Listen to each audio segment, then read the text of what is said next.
तो भाई कैसे हो? मस्त हो गए, स्वस्थ हो गए? चलिए चलते हैं बेटा अपने अगले अधिनियम की तरफ, जिसका नाम है 1861 का भारत परिषद अधिनियम।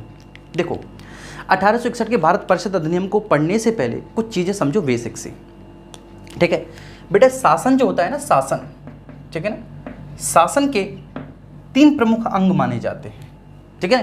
पुरानी से पुरानी किसी भी राजनीतिक व्यवस्था में शासन के यही 3 अंग रहे किसी ना किसी रूप में, लेकिन इन 3 अंगों के बिना, ठीक है, शासन कार्य संचालित करना बहुत मुश्किल हो जाता है बेटा, दुश्वार हो जाता है। मतलब इन 3 अंगों के अनुपस्थित होने पर आप शासन की परिकल्पना भी नहीं कर सकते। इस बात को आप लोग बहुत अच्छे से समझ लीजिए। तो बेटा शासन के 3 अंग होते हैं। सबसे पहला होता है लेजिस्लेचर, विधायिका, विधायिका, और इसका काम होता है, यह कानूनों का निर्माण करने वाली संस्था होती है, कानूनों का निर्माण करने वाली संस्था।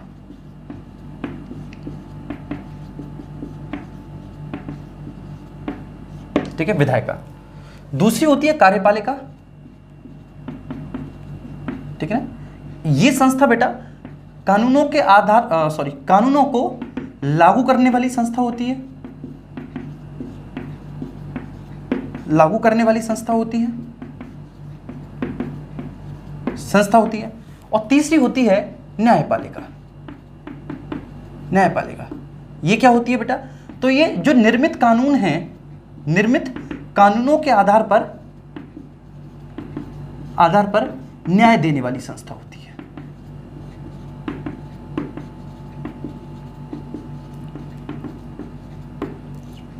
ठीक है, तो ये 3 संस्थाएं होती हैं। शासन के ये 3 प्रमुख अंग माने जाते हैं, ठीक है बेटा। कौन कौन से? विधायिका, कार्यपालिका, न्यायपालिका। इसको बोलते हैं लेजिस्लेचर, ठीक है। इसको बोलते हैं एग्जीक्यूटिव, ठीक है, और इसको बोलते हैं जुडिशरी, जुडिशरी। शासन के ये 3 प्रमुख अंग होते हैं, ठीक है। सबसे पहला कौन सा? लेजिस्लेचर, विधायिका। विधायिका का काम होता है कानूनों का निर्माण करना। दूसरी होती है कार्यपालिका, जिसका काम होता है कानूनों को लागू करवाना। और तीसरा होता है न्यायपालिका, जिसका काम होता है कानूनों के आधार पर न्याय देने वाली संस्था, ठीक है। अब हम बात करते हैं ब्रिटिश भारत की। जब अंग्रेजों का शासन था हमारे यहाँ, या फिर हम उनके गुलाम थे, तो देखो बेटा किस तरह की व्यवस्था रही होगी। कानूनों का निर्माण करने वाली संस्था अभी तक बेटा भारत में, अगर भारत में बात करूं तो गवर्नर जनरल और उसकी परिषद ही थी, और उसकी परिषद थी जो कि बेटा कंपनी के कानूनों को निर्मित करती थी, या कंपनी के लिए कानूनों का निर्माण करती थी, कंपनी के अधिकारियों और कर्मचारियों के लिए, ठीक है बेटा, अधिकारियों कर्मचारियों के लिए। और गवर्नर जनरल और उसकी परिषद बेटा ही कानूनों को लागू करवाती थी। कहीं ना कहीं लागू करवाना भी उसी का काम था, लेकिन गवर्नर जनरल और उसकी परिषद इन कानूनों को लागू करवाने के लिए, ठीक है ना, यहां पर बेटा जिस कार्यपालिका का साथ लेती थी वह थी स्थायी कार्यपालिका। स्थायी कार्यपालिका का मतलब है बेटा कि वह सिविल सर्वेंट जो थे, जो सिविल सेवक थे, वह सिविल सेवकों को, ठीक है बेटा, उनके आधार पर कानूनों को लागू करवाती थी, जिसको हम लोग स्थायी कार्यपालिका। स्थायी कार्यपालिका कार्यपालिका 2 प्रकार की होती है, स्थायी और अस्थायी। स्थायी कार्यपालिका में सिविल सर्वेंट होते हैं, और सिविल सर्वेंट्स के अधीन बहुत सारे, ठीक है बेटा, अधिकारी और कर्मचारी भी इसके अंतर्गत आते हैं, सिविल सर्वेंट्स। ये स्थायी कार्यपालिका होती है कि एक बार इस कार्यपालिका की नियुक्ति हो जाए तो उसके बाद फिर ये कार्यपालिका बनी रहती है। दूसरी होती है अस्थायी कार्यपालिका, जो 5 वर्षों के अंतराल पर भारत में चुनी जाती है, ठीक है। देखो बेटा, अगर मैं अभी वर्तमान में भारत के प्रशासन की बात करूं तो भारत का प्रशासन कैसा है? देखो बेटा, अगर मैं अभी वर्तमान में भारत के प्रशासन की बात करता हूं तो विधायिका है हमारे यहाँ, ठीक है, जिसको हम लोग संसद बोलते हैं। और संसद में क्या होता है? संसद में बेटा कानूनों का निर्माण होता है, तो संसद कानूनों का निर्माण करने वाली संस्था है, ठीक है। वहां पे 2 सदन होते हैं कानूनों का निर्माण करने के लिए। एक होता है बेटा उच्च सदन, जो राज्यसभा होता है, और दूसरा होता है निम्न सदन, जो कि बेटा लोकसभा होता है, ठीक है। इसको बहुत डिटेल में बच्चे में समझाऊंगा। अब निम्न सदन जो कि लोकसभा होता है, निम्न सदन में जिस भी दल का बहुमत होता है, जिस भी दल का बहुमत, वो अपनी सरकार बनाता है। निम्न सदन में जिस भी दल का बहुमत होगा वो क्या करेगा? अपनी सरकार बनाएगा। और सरकार का मतलब ही होता है कार्यपालिका, ठीक है, मतलब वो कानूनों को लागू करेगी।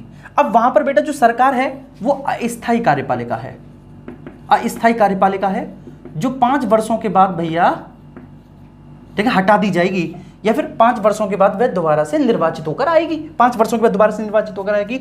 वो अस्थायी कार्यपालिका है सरकार, जिसमें बेटा मंत्रिपरिषद आते हैं, जिसमें मंत्रिपरिषद आती है। मंत्रिपरिषद के अंतर्गत बेटा 3 प्रकार के मंत्री आते हैं, ठीक है ना। कैबिनेट स्तर के मंत्री आते हैं, ठीक है, राज्य स्तर के मंत्री आते हैं, और तीसरे बेटा उप मंत्री आते हैं। मंत्रियों की 3 कैटेगरियां होती हैं, इसको हम आगे समझेंगे। स्थायी कार्यपालिका, ठीक है, ये अंग्रेजों के शासन की ही देन है। सिविल सेवक और उनके अधीनस्थ जितने भी अधिकारी कर्मचारी हैं। और न्यायपालिका आपने देखा था, न्यायपालिका बेटा 1773 के रेगुलेटिंग एक्ट से आपने देखा था, ठीक है ना, एक सुप्रीम कोर्ट की स्थापना की गई थी। ये आपको पता है बेटा, सुप्रीम कोर्ट की स्थापना की गई थी, ठीक है, जिसका काम होता है कि जो कानून निर्मित हुए हैं उन्हीं के आधार पर न्याय सुनाना। क्लियर है? अच्छा, अब मैं बात करूंगा, ये तो है वर्तमान समय में। जब अंग्रेजों के समय में, तो अंग्रेजों के समय में भारत में कानूनों का निर्माण करने के लिए गवर्नर जनरल उसकी परिषद थी। ये नहीं था, गवर्नर जनरल उसकी परिषद थी। और ये जो पूरा इतिहास है ना, इस पूरे इतिहास को समझो। ये जो पूरा इतिहास जो हम पढ़ रहे हैं ना, संवैधानिक विकास का इतिहास, और इस संवैधानिक विकास के इतिहास के अंतर्गत अभी हमें 1935 के भारत शासन अधिनियम तक भी आना है, स्वतंत्रता अधिनियम तक भी आना है, संविधान सभा तक भी आना है। तो ये जो जर्नी है ना, ये बेटा गवर्नर जनरल की परिषद से लेके और भारत में, ठीक है बेटा, इन 2 परिषदों के बनने तक की जर्नी है। गवर्नर जनरल की परिषद से लेके भारत में इन 2 सदनों के बनने तक की जर्नी है। और उसी जर्नी को हमें पढ़ना है 1935 के, 1935 ही नहीं 1919 के, ठीक है, भारत शासन अधिनियम में बेटा हमारे यहाँ विधायिका में 2 सदन बन चुके होंगे, उच्च सदन और निम्न सदन। ये आप 1919 के अधिनियम में देखोगे। मतलब कि कानून गवर्नर जनरल की परिषद बनाती थी और उससे हमें अब यहाँ पर आना है, ठीक है। अब ये चूंकि परिषद अधिनियम है, तो परिषद अधिनियम का मतलब क्या है बेटा, कि कानून का निर्माण करने के लिए और उसमें भारतीयों को शामिल करने के लिए, ठीक है, ब्रिटेन की संसद के द्वारा इस अधिनियम को पारित किया गया है। तो हमें उसी का इतिहास समझना है। ये बात आपकी क्लियर हो चुकी होगी। आइए बेटा, बिना टाइम वेस्ट किए हम चलते हैं, ठीक है, इसके प्रावधानों पर। स्क्रीनशॉट ले लिया होगा, है स्क्रीनशॉट ले लेना बेटा आप लोग, हैं ले लिया होगा आपने। आज याद नहीं रहा मुझे कहने का, जब भी, ठीक है ना, अभी, ठीक है, जब भी मैं पीछे हटाऊं तभी आप ले लेना वीडियो को रिवाइंड करके। चलिए, अब हम बात करेंगे इसके प्रावधानों के बारे में, ठीक है, इसके प्रावधान समझेंगे। ओ सॉरी सॉरी,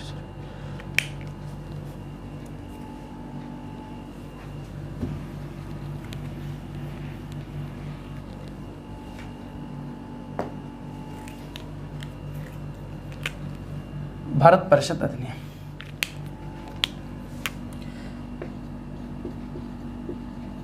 जब इसके प्रावधान की चर्चा करेंगे हम बेटा, तो देखो, आपने देखा गवर्नर जनरल और उसकी परिषद, ठीक है, उसकी परिषद में सबसे पहले थे 4 सदस्य, 1 2 3 4। ये पूरा इतिहास बता रहा हूं, ठीक है। और इस पूरे इतिहास को बेटा अच्छे से समझ लेना, और यही एग्जाम में पूछा जाता है। बार बार बोल रहा हूँ, यही एग्जाम में पूछा जाता है। उसकी परिषद में थे सबसे पहले 4 सदस्य। कौन से एक्ट से? 1773 के रेगुलेटिंग एक्ट से, रेगुलेटिंग एक्ट से, ठीक है, 4 सदस्य। इसके बाद 1784 के पिट्स इंडिया एक्ट में, उसके बाद 1784 के पिट्स इंडिया एक्ट में इनकी सदस्य संख्या घटाकर कितनी कर दी गई? 3, 1 2 3, 14 सदस्य हटा दिया गया पिट्स इंडिया एक्ट में। पिट्स एक्ट लिख देता हूं, हटा दिया गया। और रेगुलेटिंग एक्ट में कितनी थी? 4 थी। मेरी बात आपको समझ में आ रही है बहुत अच्छे से? फिर आता है बेटा आपका, ठीक है ना, 1833 का चार्टर अधिनियम। उसमें बेटा 1 2 3 और चौथा सदस्य अस्थायी होगा, अस्थायी सदस्य होगा 1833 में। और फिर आता है बेटा 1853 का चार्टर अधिनियम। और 1853 के चार्टर में, ठीक है ना, 1 2 3 और चौथे सदस्य को कर दिया स्थायी। चौथे सदस्य को क्या कर दिया? स्थायी कर दिया, ठीक है। फिर 1853 से आता है अब बेटा 1861 का भारत परिषद अधिनियम।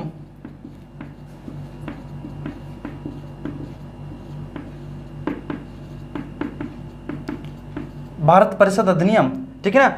और ये जो चौथा स्थायी सदस्य था, इसके साथ साथ इसमें, इसकी परिषद में 5वां सदस्य शामिल किया गया।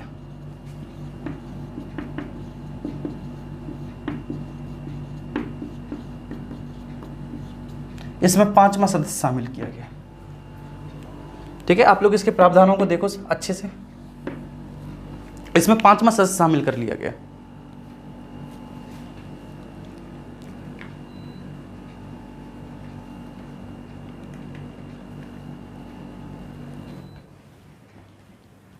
चलिए, तो गवर्नर जनरल की परिषद में 5वां सदस्य शामिल किया गया। ठीक है, मैं लिख सकता हूं, गवर्नर जनरल की परिषद में, ठीक है, 5वां सदस्य शामिल किया गया। ये पहला प्रावधान था 1861 का भारत परिषद अधिनियम का।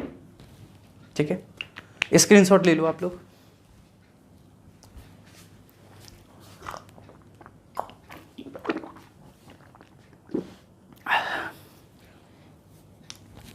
ठीक है, आइए इसका स्क्रीनशॉट लो, ये पूरा इतिहास है अभी तक का। अब दूसरे प्रावधान की ओर चलते हैं।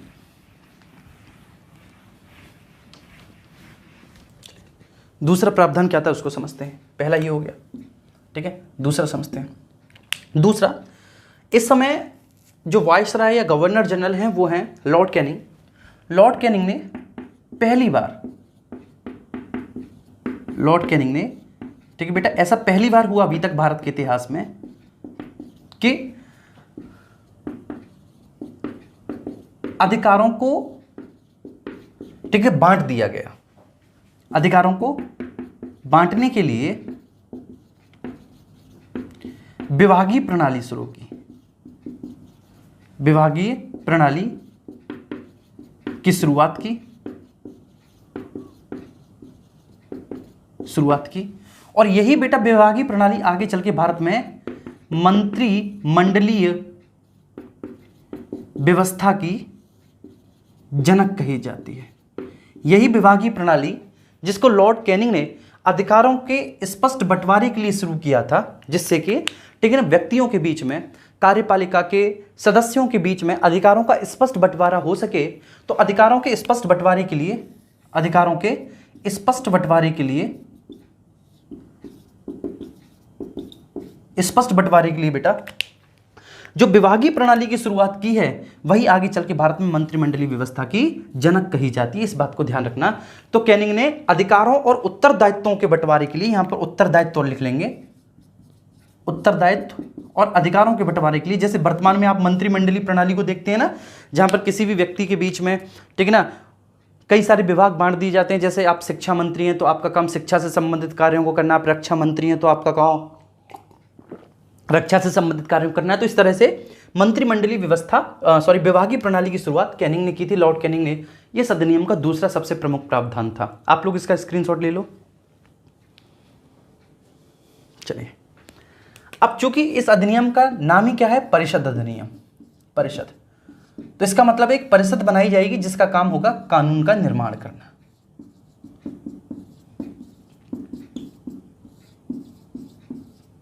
ठीक है, एक परिषद बनाई जाएगी और उस परिषद का काम क्या होगा, उस परिषद का काम होगा कानूनों का निर्माण करना। ठीक है, मेरी बात समझ में आ रही है? तो एक परिषद जिसका कार्य होगा कानून का निर्माण करना, उस परिषद में तो कम से कम छह और अधिक से अधिक, ठीक है ना, 12 सदस्यों की नियुक्ति करने की बात कही गई कि उस परिषद में कम से कम 6 और अधिक से अधिक 12 सदस्य होंगे। ठीक है ना बेटा। अब मान लीजिए कि इस परिषद में 10 सदस्य थे, तो इन 10 में से आधे सदस्य गैर सरकारी होने थे, ठीक है ना। और उन गैर सरकारियों में से, आधे गैर सरकारी सदस्यों में से, मान लो 5 सदस्य गैर सरकारी हो गए, उनमें से भी 3 सदस्य भारतीय होने थे। कौन होने थे? भारतीय। ठीक है बेटा, भारतीय मतलब भारतीयों को कानून के निर्माण की प्रोसेस में शामिल कर लिया गया। ठीक है ना। लेकिन बेटा बहुमत सरकारी सदस्यों का होता था, बहुमत सरकारी सदस्यों का होता था। ठीक है, ध्यान रखना।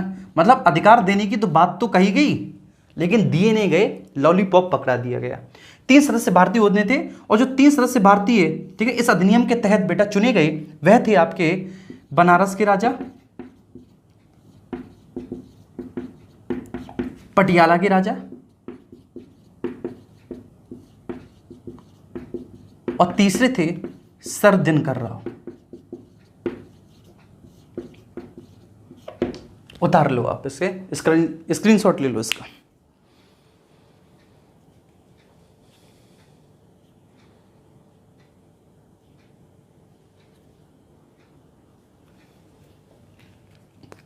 ठीक है, ले लिया। चलिए अब चौथे प्रावधान की ओर हमें चलना है, तो चौथा प्रावधान को हम इसे मिटाल के ही लिखेंगे। आपने स्क्रीनशॉट ले लिया बच्चे सभी? चलो ठीक है बच्चे, तो चौथे प्रावधान की ओर चलते हैं। चौथा क्या प्रावधान है उसको समझते हैं।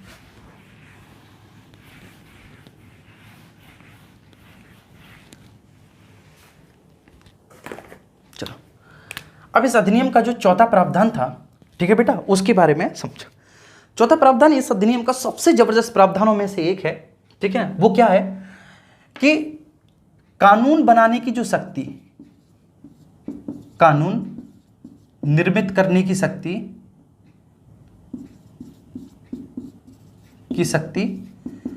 ठीक है, जो बेटा 1773 से केंद्रीकृत होती चली आ रही है। 1773 के रेगुलेटिंग एक्ट से जिसका केंद्रीकरण होता चला आ रहा है, ठीक है ना, पहली बार उसे विकेंद्रीकृत कर दिया गया।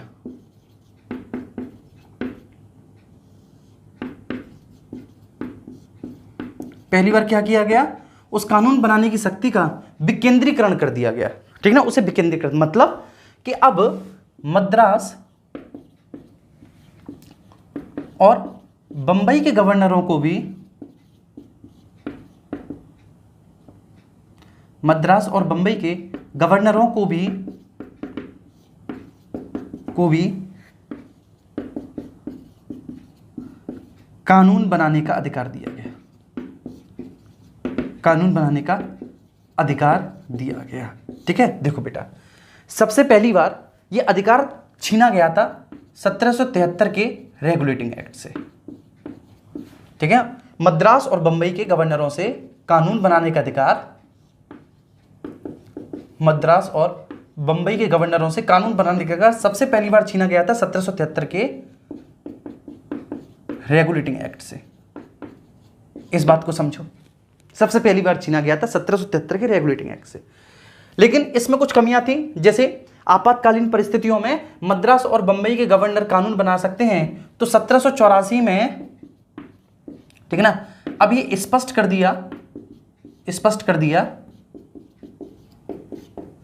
दिया कि बंगाल का गवर्नर जनरल उनके द्वारा बनाए गए कानूनों को ओवरराइड कर सकता है। 1793 के चार्टर में ये अधिकार बेटा और ज्यादा स्पष्ट कर दिए, और अधिक स्पष्ट कर दिए। लेकिन धीरे धीरे बेटा ये क्रम चलता ही रहा, और अंत में 1861 का जो परिषद अधिनियम है, ठीक है, उसमें बेटा मद्रास और बंबई के गवर्नरों को कानून बनाने का अधिकार दे दिया गया, उनको कानून बनाने की शक्ति दे दी गई। 1853 में लास्ट बार बेटा, ठीक है ना, मद्रास और बंबई के गवर्नरों से बिल्कुल ही ये शक्ति छीन ली थी। हालांकि 1833 में भी छीन ली गई थी, जब बंगाल का गवर्नर जनरल भारत का गवर्नर जनरल हो गया था, तो बोल दिया गया था कि पूरी भारत की टेरिटोरी पर शासन बनाने का अधिकार केवल भारत के गवर्नर जनरल को होगा, ठीक है। लेकिन बेटा ये जो धीरे धीरे जो अधिकार उनसे छीने जा रहे थे, फिर से दे दिए गए, और 1861 के परिषद में उनको दोबारा से कानून बनाने की पूरी शक्ति प्रदान कर दी गई। अब मद्रास और बंबई के गवर्नर भी कानून बना सकते हैं। इसके साथ साथ पांचवें प्रावधान की ओर चलते हैं, उसे समझते हैं। पांचवा प्रावधान क्या है, ठीक है, स्क्रीनशॉट ले लो आप इसका, ठीक है। चलिए अब पांचवा प्रावधान समझते हैं। पांचवा प्रावधान क्या है? पांचवा प्रावधान है बेटा कि जो वायसराय है, वायसराय उसे अध्यादेश जारी करने की शक्ति दी गई। अध्यादेश, ठीक है ना। अध्यादेश का मतलब है कि विशिष्ट अवस्था में, ठीक ना, जो वायसराय है उसके द्वारा कोई भी कानून बनाया जाता है। हालांकि कानून बनाने का अधिकार किसको है? कानून बनाने का अधिकार, ठीक है बेटा, आपने देखा कानून बनाने का अधिकार जो वायसराय और उसकी परिषद में जो 5वां सदस्य शामिल किया गया था, उसके साथ साथ ठीक है, जो कम से कम 6 और अधिक से अधिक 12 सदस्य शामिल किए जाएंगे, उनमें से जो 10 सदस्य शामिल किए गए थे, उन सभी लोगों को कानून बनाने का अधिकार था। ठीक है, सभी लोग मिलकर कानून बनाएंगे, सभी लोग। लेकिन फिर भी ठीक है, जैसे कानून बनाने का अधिकार किसका होता है, लोकसभा और राज्यसभा का होता है। लेकिन अगर कोई ऐसी विषम परिस्थिति आ जाती है जिसमें देश की एकता अखंडता का प्रश्न खड़ा हो जाता है, तो ऐसी स्थिति में राष्ट्रपति की एक मोहर ही कानून बन जाती है। तो ऐसी अवस्था में आपातकालीन और विशेष परिस्थितियों में वायसराय की एक मोहर ही कानून बन जाएगी। तो वायसराय को अध्यादेश जारी करने की शक्ति दी गई, शक्ति प्रदान की गई। पहली बार बेटा इस अधिनियम से हुआ। That is the most important question, बहुत पूछा जाता है, इंपोर्टेंट क्लिक कर लो इसे। ठीक है, बहुत पूछा जाता है कौन सा अधिनियम था जिस अधिनियम से वायसराय को अध्यादेश जारी करने की शक्ति प्रदान की गई। तो 1861 के भारत परिषद अधिनियम से वायसराय को अध्यादेश जारी करने की शक्ति प्रदान की गई और उसकी अधिकतम अवधि थी अध्यादेश की 6 माह। जैसे राष्ट्रपति, अच्छा राष्ट्रपति किस आर्टिकल के तहत अध्यादेश जारी करता है बताइए भाई, आर्टिकल 123। ठीक है, आर्टिकल 123 के तहत राष्ट्रपति अध्यादेश जारी करता है। मतलब अगर मान लो बेटा कि संसद का कोई भी सदन सत्र में नहीं है, ठीक है ना, और देश काल परिस्थिति में, ठीक है ना, ऐसी परिस्थितियां उत्पन्न हो गई हैं कि कानून बनाया जाना बहुत ही आवश्यक है, तो राष्ट्रपति की मोहर ही, ठीक है ना, कानून हो जाएगी। मतलब राष्ट्रपति जो भी बोलेगा उसे कानून बना दिया जाएगा। लेकिन लोकसभा जैसे ही दोबारा से सत्र में आती है, जैसे ही वे दोबारा से सत्र में आती है, ठीक है, अब जैसे लोकसभा भंग हो गई तो अधिकतम 6 महीने के भीतर उसको दोबारा से बेटा एस्टेब्लिश कर लिया जाएगा। तो 6 महीना की अवधि तो ये हो गई, और जैसे ही सत्र में आई तो और अधिकतम 6 सप्ताह। तो 6 महीना 6 सप्ताह के भीतर राष्ट्रपति के अध्यादेश को यदि कानून का रूप दे दिया जाए दोनों सदनों के द्वारा मिलकर, तो वह कानून बना रहेगा, अन्यथा उस कानून को निरस्त कर दिया जाएगा। ऐसे ही यहां कहा गया कि अधिकतम 6 माह तक, ठीक है ना, शक्ति रहेगी उस अध्यादेश की, वो अधिकतम 6 माह तक ही कानून रहेगा। अगर 6 माह के बाद, ठीक है ना, उसे वो जो पूरी की पूरी विधान परिषद थी उसे कानून के रूप में स्वीकार कर ले तो वह कानून बना रहेगा, और अगर वह उसे कानून के रूप में स्वीकार ना करे तो वायसराय के द्वारा जारी किया गया ऐसा अध्यादेश निरस्त हो जाएगा। बात समझ में आ रही है? आपको समझ में आ चुका होगा मैं क्या समझाना चाह रहा हूं आपको, कि जैसे राष्ट्रपति है, ठीक है ना, संसद का कोई भी सदन सत्र में नहीं है, ठीक है ना, या लोकसभा भंग हो गई है, तो ऐसी परिस्थिति में राष्ट्रपति अध्यादेश बनाता है। आर्टिकल 123 के तहत राष्ट्रपति का आदेश ही कानून बन जाता है। इसी को अध्यादेश कहते हैं, अधिधन आदेश, मतलब आदेश ही कानून है। ठीक है, अच्छा, लेकिन इसकी अधिकतम अवधि 6 माह 6 सप्ताह है। 6 माह का मतलब है अगर मान लो लोकसभा भंग हो गई है तो लोकसभा अधिकतम 6 महीने तक ही भंग रह सकती है। 6 महीने के भीतर उसके चुनाव करा लिए जाएंगे, और जैसे ही वो सत्र में आती है लोकसभा तो 6 सप्ताह और। क्लियर है? तो ऐसे ही यहां पर भी अधिकतम 6 माह इसकी अवधि थी। इसके साथ साथ बेटा छठवां और प्रमुख प्रावधान है इस अधिनियम का, इसको भी आप लोग गौर करेंगे, क्या कि 1861 में, ठीक है, 1860 में अर्थशास्त्री विल्सन के द्वारा, विल्सन, ये बहुत पूछा जाता, विल्सन के द्वारा पहली बार आयकर लगाया गया। ठीक है बेटा, क्योंकि क्या हो चुका है, ठीक है ना, क्या अधिकारों और उत्तरदायित्वों के बंटवारे के लिए जो विभागीय प्रणाली शुरू की है, तो ऐसा ही एक विभाग बना होगा बेटा आपका वित्त विभाग, ठीक है ना, और उस वित्त विभाग का जो भी अध्यक्ष रहा होगा, ठीक है, वो विल्सन था, और विल्सन के द्वारा आयकर लगाया गया और बेटा बजट भी पारित किया गया।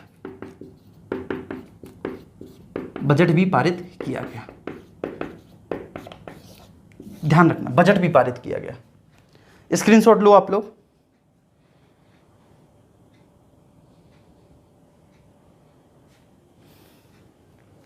ठीक है, अच्छा, और 7वां प्रावधान है, मैं लास्ट प्रावधान की ओर चलता हूं। 7वां प्रावधान में यहां लिखता हूं, हालांकि ठीक है मैं, ठीक है, ऐसे 1 2 3 4 5 6 ऐसे क्रम से नहीं लिखता, जहां जगह मिल जाती है वहां लिख लेता हूं, लेकिन सबसे जरूरी चीजें आपके समझ में आना चाहिए।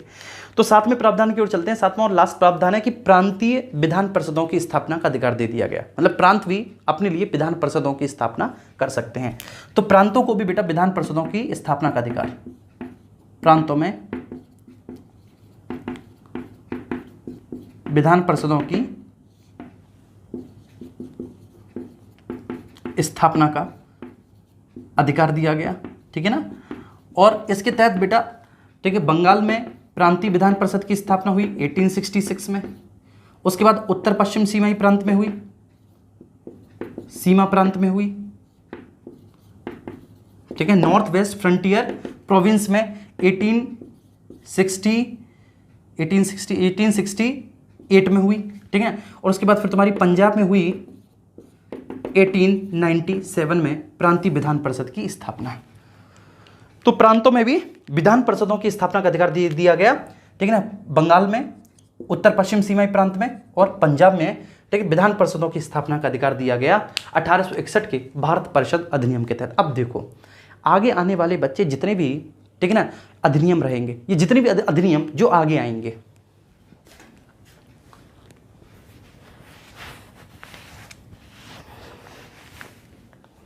चलो तो बच्चों ये जितने भी अधिनियम आगे आएंगे बेटा, इन सभी अधिनियमों में आपको वास्तव में पढ़ना क्या है। जैसे 1861 के बाद 92 आएगा, 92 भी भारत परिषद अधिनियम रहेगा। तो उसमें बेटा ये जो विधान परिषद के सदस्य हैं ना, ठीक है ना, इनकी संख्या बढ़ा दी जाएगी विधान परिषद के सदस्यों की। 1892 वो भी एक परिषद अधिनियम है, उसमें बेटा विधान परिषदों की संख्या फिर से बढ़ा दी जाएगी। और विधान परिषदों की संख्या को बढ़ाकर उसमें बेटा उनके जो सदस्य हैं उनके अधिकारों में धीरे धीरे वृद्धि करने की बात कही जाएगी। बस आगे आने वाले बेटा जितने भी अधिनियम है वो सब यही है उसका इतिहास। ठीक है, तो आप सब लोग इसका स्क्रीनशॉट ले लो और आशा करता हूँ आप लोगों को बहुत अच्छा लगा होगा, बहुत अच्छे से समझ में आया होगा। दूसरा एक और छोटी सी रिक्वेस्ट है आपसे कि जो भी स्टूडेंट बिल्कुल नया हमारे इस चैनल पे जुड़ा है, बिल्कुल अभी अभी, ठीक है, तो वो इस अधिनियम को पढ़ने से पहले, ठीक है, बिल्कुल शुरुआत से उसको फॉलो करें। शुरुआत से जितने भी एक्ट हैं बेटा उनको पढ़े, ठीक है, क्योंकि आपकी नींव, आपका फाउंडेशन मजबूत होना जरूरी है। जब तक आपका फाउंडेशन मजबूत नहीं होगा, आपकी नींव मजबूत नहीं होगी, तो ऑब्वियस सी बात है आपका कॉन्सेप्ट क्लियर नहीं होगा। ये बात आप समझ लीजिए, है ना, नींव मजबूत होनी चाहिए तभी इमारत बुलंद होती है। ठीक है, तो नींव मजबूत करने के लिए अगर आपको बहुत अच्छे से संविधान समझना है ना, संविधान रटना नहीं बल्कि उसको आत्मसात करना है, तो आवश्यक है बेटा आप इन संवैधानिक विकास के इतिहास के हर एक अधिनियम को बहुत अच्छे से देखो, उसे फॉलो करो, उसे पढ़ो बेटा, ठीक है, उसे आदत में लाओ और समझो, ठीक है, कि किस तरह से बेटा ये संवैधानिक विकास की प्रक्रिया आगे चल रही है। ठीक है, आप सभी का दिन शुभ हो, स्वस्थ रहिए बेटा बहुत अच्छे से और पढ़िए पूरे मन से।